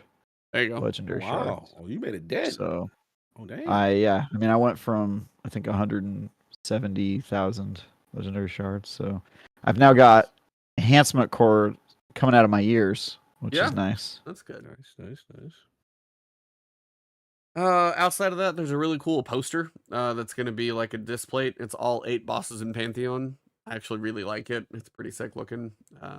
Check that one out. But that's most of what we got in the TWID. And then the Steel Series launched kind of their collaboration for Final Shape. And I want the mouse mat, but I wouldn't want to use it because just in time, like, my mouse arm right here, it's just like, it's a little lighter because it's skin. Like, I mean, you're just going to wear it out a little bit. So it looks so cool, I wouldn't want to use it. So that would be a problem. But They actually look pretty cool. Final thing is, Final Shape is going to be getting a 24-hour downtime before it comes out. So 9 a.m. Pacific on June 3rd. Be done, because you're not logging in for a day. Yeah.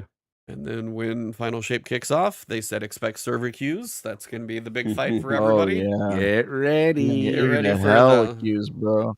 Yeah. Don't take that first day off. Mhm. Reminder. Oh yeah. Fact. It could be crazy. That's going to be one of those to where it's like, I need to like get my login screen going and then like take a nap and like try and peek to keep my eyes open, because I'm going to want to play a lot, but I don't want to log in at like 2 when I could have like slept in. It's going to be... No, but for You're you, gonna- you got to be in there. Oh no, I was like, If I have it's no open, choice. I'm hey, going to be Two? waiting. Like 2 a.m. What's that? 2 You said that? a.m.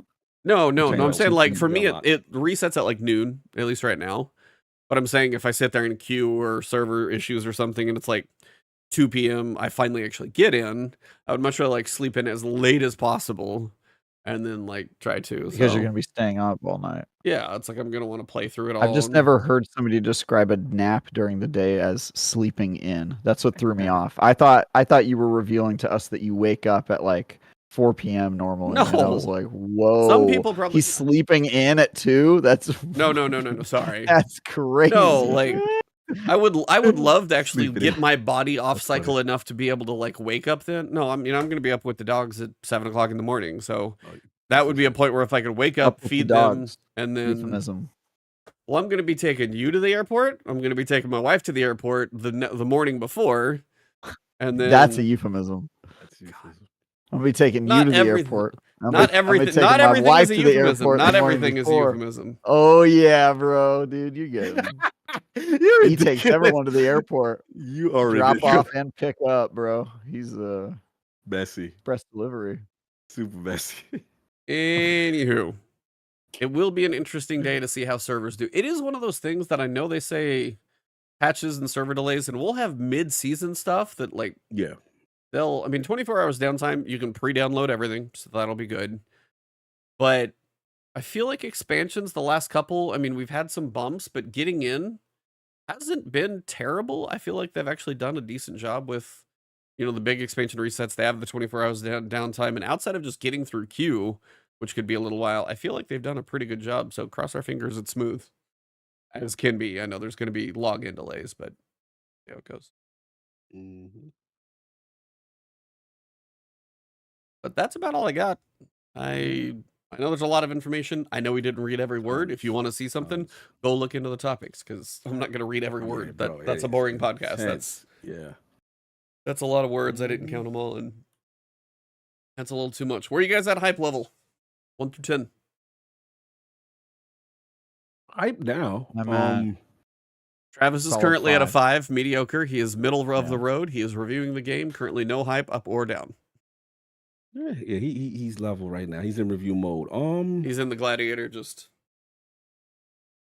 I'm probably waiting. at an 8 only because I'm more hyped right now. All the things I'm doing, like I'm just hyped of all the things I'm doing, getting ready in preparation. I just gotta see it. Man. I gotta see it. So I would say 8. I like the rollout. Like obviously we got another ViDoc, right? A part 2. Is that correct? E? Don't we have Yeah, another tomorrow one? morning. Yep. Right, tomorrow morning, which is interesting. Which to me, again, they got a lot of stuff to talk about. The rollout is intense. It's ton of stuff. Again, my only fear is just, you gotta execute this one. You gotta execute this one. And again, the elephant in the room for me, even though everything has been fantastic, is the witness needs to be more compelling to me. And that's my only fear with him. I'm not still sold yet. Yeah, when you got see a little more today, and I'm like, there's one little line in there. But when you see Savathun kind of pop through a cinematic, I'm like, I don't have the buildup that I did with Savathun. It's like, I don't know how you're going to do this in 7 missions, and I worry you won't. I don't know if you can live up to the Witch Queen campaign. I'm just going to say the Veil like 9 times, and I think that'll do it. I think that'll get everybody's hype up. I hope not, because the they did that enough in Nightfall, and hopefully we have learned that that's not the best thing to center everything around. Yeah.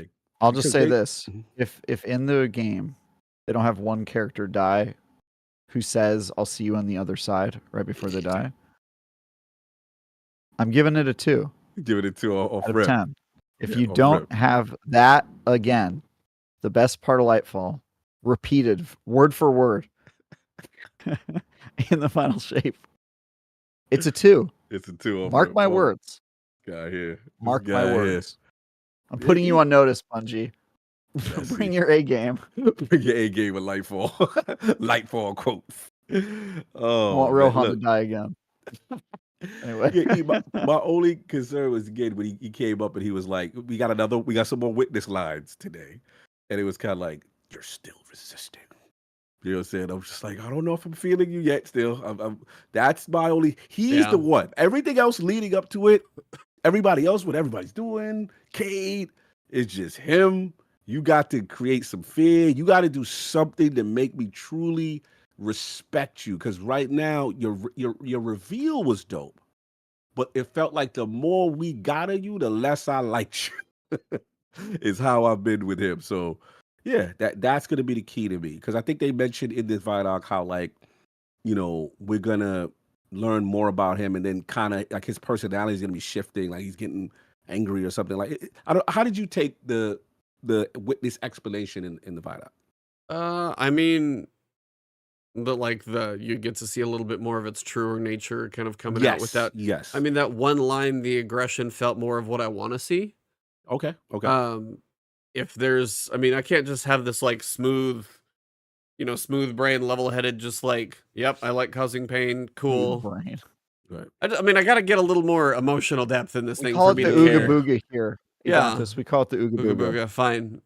Like they created more fear of them describing him than I feel he's actually created on screen. Yeah, They were I mean, like the lore yeah. about him and what he did before, that's the type of stuff that, the lore that they, no, I mean, it's fair. It's a combination. It's a combination of, together, bro. It's a combination of an entire race. It or they pretty much covers it. The lore Watch your pronouns. I will cancel you right now. I have that power. We not have any witness. The lore of the witness is really cool. Also very, very dark when we look into it. The torturing inefficiently just so they can cause as much pain as possible. That's just the concept of that is. Right. Do you guys ever see the movie? Oh God, what is it called? It's with Gerard Butler.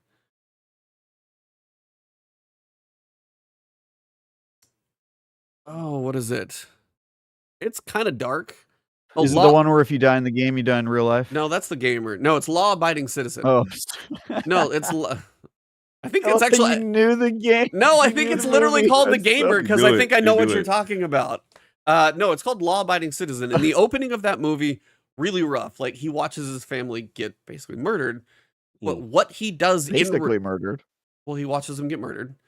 And then what he does in return is so dark, it kind of reminded me of The Witness, because he did everything he could to keep the guy alive, to extend the torture that he did to this guy who murdered his, I don't know if it was wife and daughter, at least wife. And it's kind of that idea of how much pain can I inflict? And that's the idea, is if they can get the message across that the witness has that much darkness and evil inside of it, if they can actually get that across at all, the way it was kind of described in the lore, that I think would build the character's threat level up. But it also does seem like, I don't know how us as Guardians, these little, this big, and flicks us away a little flick of his wrist and we're just like separating into pieces. I still got to see how that connection is going to happen for us to even, I can understand how the witness can be threatening. I don't know how we can be threatening to it, and I'm kind of curious how all of that comes to play too. Unless the Traveler helps us and supercharges us, or here, drink this, and you can get supercharged. Now go fight him. Yeah.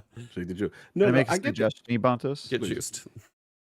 If your YouTube streamer life doesn't work out, you should make a YouTube channel where you vaguely... This can't be good.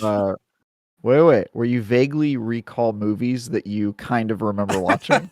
Because I don't know if I've ever had more fun on the show than watching you describe the movie Law-Abiding Citizen while barely remembering anything about it. But it was amazing, and I want more of that. That needs to be a channel, frankly. Okay, start watching movies now that you're not going to remember that well, so that you have content for the future. It for later. That's all I'm saying. All I can say is the part about Law-Abiding Citizen, the reason I'm being vague is because it's something I'm not going to say because it's so messed up of what he does. That's why I'm trying to be a bit more vague, because it's pretty dark. But Yes, I didn't remember the opening. It's more the part that sticks out in your mind is the evil shit that he did. No, Anyway, I get it. Yeah, but the only point I was that's gonna kind of my say- thoughts about the witnesses. That's what I would like them to deliver because they've written the concept of how bad he is. Now Right. I want to see it. I don't See just want it. to read That's about my it. issue Yep. because prior to this point, I feel like he is reasoning with us all the time.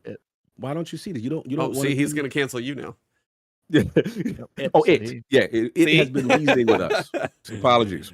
It has been reasoning. There's just going to be one tie in the podcast, and the other two of us are gone. We both got canceled, and Travis is hosting this by himself. We are out of here. I'm gonna keep your guys' images, but this is gonna have a canceled label over both of you guys. Right? So this is now the it Travis Campfire show. Yeah, it keeps reasoning. I want that fear. I want that because the way they explained it in the ViDoc was dope. It was like it's what about the becoming a calcified, twisted version of these races? It has taken over. So it's just like I want that horror, that terror. What could happen? Or you know what I mean? Like I feel like that hasn't been depicted yet. Yeah. That's has why I'm always hoping been there's like a this good is the right storyboard and choice. cinematics and stuff like that. We need to know more about this villain to care about it. Otherwise, we're saving the traveler, but we don't know much about the villain. And if your villain sucks, your story has issues. Right. my pronouns are thee, thou. By the way, in case anybody's wondering. As Lord Ty Guy Travis.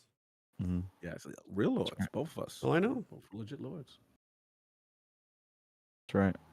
Right. Says What? it on the winning invite Yep. Oh, Lord and lady. and my driver's license. And we'll be Because you announced did the what do you call it? The souvenir plot, right? the plot. Yeah, I did the plot. It's up Yeah. Because I bought mine from like a private citizen before that was a thing. This was like years ago. So I actually had to do like the paperwork, get the name change, which is kind of cool. Nice. You probably spent a lot less money on it though. Yeah, Much you later. paid more. You definitely Yeah. Mm-hmm. Anything else? Been a busy week. And Oh, sorry. Good. no, I was going to say it's been a busy week. And I think next week, now that everything's out there, is tie up any loose ends you got. I'm I'm not free tonight, but I do want to put out a call for folks. I still have to get 0 hour. I still have to try some of the other activities that are in Destiny right now that I can't remember on the spot, but I need to play more Destiny. I need to find a group to play with. So we got to get this done. if you're listening to this and you have played Destiny with me in the past, Oh, here we go. Here it is, the guilt trip. Here we go. DJ Oros, you used to be my friend, and then you met Cog, and then you were like, "Oh, he's a bigger star. I guess I'll just hang out with him now and never talk to Travis." Starfucker, dude, this guy. Yeah. So I don't know, man. I need some fun homies to play with. We got you. Brig says like I got nice. Yeah, Brig. All right. Yeah, okay. I'm trying to find some people. I'm trying to find some time and some folks to do some Destiny stuff with. Because I think I also need to do the legends of both of the missions, the Whisper. Yeah, and the I hit E up. I got Hollywooded from E. I said, "Oh, did you?"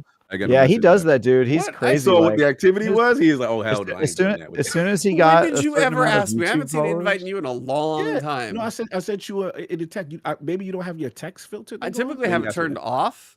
That's why. I had it. Well, no, like recently it was all that stuff about people error coding you, so I just shut everything off for a little while. Yeah, you clearly have it because I was like, he's making that up, dude. He when he got over, I literally had to turn everything back on yesterday because we were getting back in the raid, but I had it off for the errors. But why is it that after you got Godslayer, you texted me that I'm no longer allowed to look you in the eyes when we talk? Oh damn! I thought that I'm was. glad you said talking, not other things, but you know. Well, there are exceptions, obviously. When we talk, I have to look below you on a site, look down. I can't. So I thought that was a little messed up. God, he's been acting a little different since Godslayer. I have to admit. Yeah, for sure. It's just he's a hunter now. Him. He changed. Yeah, but when I look at him on my friends list, I just always see these. Thanks for coming to episode 297, guys. It's been this episode of The Last Word. And he does this. He ends the show. He ends the show. He kicks you off the show. I mean, do you want me to end the show or do you want me to kick you off the call? You got options here. Let me know which one you want me to go in. And it's a new energy. I'm not familiar with it, but I'm gonna try to press through. He know my whisper. I feel like one of those gods that he's slaying personally. That's how he's Every making me night. feel. I mean, come on. Nice. Summer, watch out. You got that number, baby. Laid it down. That also implies you're a god, though, so that probably doesn't really work. That's rude. Welcome to the Hunter Guild. Yeah. I'm not even worth you killing me. No. That's pretty messed up. Not even worthy. No, I'm not really worth the I'm effort. drag you walk by in the EDZ. You know, Spec Yep. Yeah. to the witness. I don't lean into these jokes very often, so apparently this is my night to do so. But as we wrap things up, please go check out Travis's reviews that are coming up. Cog and a recorded Defining Duke, go check that one out. And also, of course, Iron Lord's podcast, lordsofgaming.net. And for me, yeah, probably put out a little news and tips video and see if I play through one or two things. I want to play through Hellblade on one stream.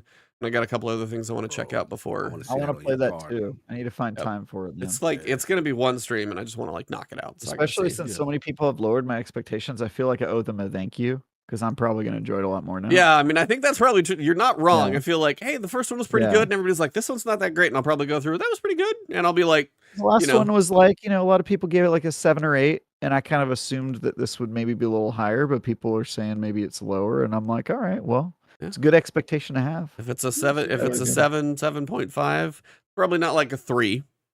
Yeah. But curious on yeah, your graphic. Yeah, that's wild. Your graphics card. Yeah, I want to see 3090. how that thing. It's not a 4090. How that thing. I'll be in this graphics card. Yeah, that he's got the setup. I'm waiting. I mean, I waited this long. 5090 I hear is going to be this year, so I'm going to drop the. Yeah, that's not going to be cheap, but that's kind of the goal is to. I waited this long, and I try not to do like a 3090 to a 4090. I always want to go like you'll do that generational. There's got to be a gap 50. in there. Same thing with like my CPU. It's like I'm waiting to see what comes out. But yeah, I was like, I mean, looking up hardware and stuff that's coming. You've got the 5090 might be an absolute monster. It also might be $2,000 for all we know. But I mean, biggest memory bus possible because the 4090 over the 3090 is a massive jump. And the 5090 is looking to be another massive jump over the 4090. So even just like these two generations is going to be big. Processors will be less, but that's just kind of one of those that helps a little bit, but we will see. But yeah, it's like, I want to try and get back into, because that's kind of the thing I'm missing out on, like frame generation. I don't have it. So it's a lot of things that they jump to that one. So might need a new case for the 5090. I got a pretty big case. Might need a new power supply, sadly. Yeah, you do. But we'll see. Ooh. What's up? I can't. What? I'll tell you guys after the show. Okay. On that note, thank you guys for coming out. And for this episode, it has been The Last Word.